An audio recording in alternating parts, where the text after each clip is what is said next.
неоднозначно отличает перспективу. Архитектор же великолепен, применяет немножественници ki veliko ustvarjajo tudi na Dunaju in v Pragu. Brez njega Ljubljana bo gotovo ne bi bila takšna slikovita prestolnica, kakršno vidimo danes. To the left you can see one side of a covered market built in the beginning of the 20th century. The market runs along the river bend in the place of the original walls that protected Ljubljana in the Middle Ages. It is a tribute to the original Roman settlement here called Dvorni. There had always been a gap left for the Butcher's Bridge that had finally been built in 2010.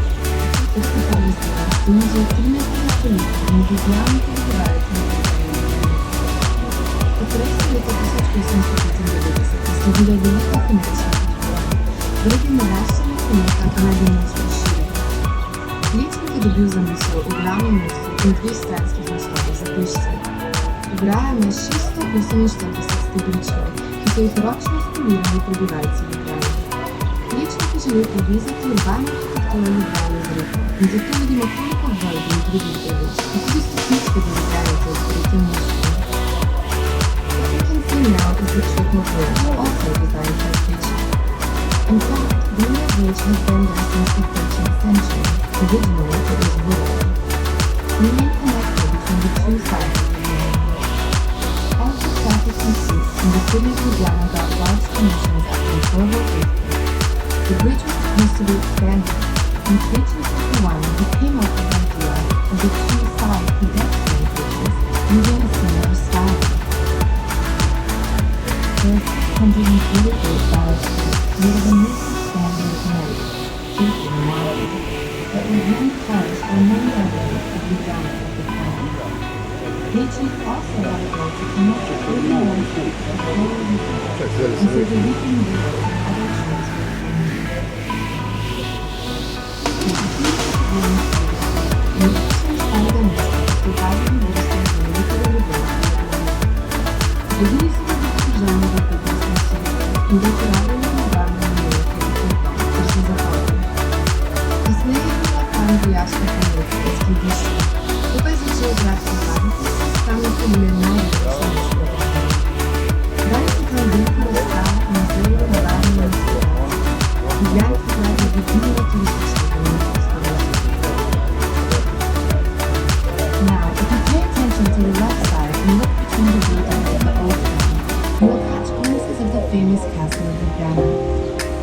It was built in the 15th century by the Habsburgs, and over the ages it has had many roles. First, the Habsburg leaders lived there and used the castle as defense against the Turkish invasion, and as jails. Years later, it was used as a military hospital and arsenal, and later still, after the infrastructure was weaker, the poorest families in Ljubljana lived there. Today, there are exhibitions.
miasta, ponieważ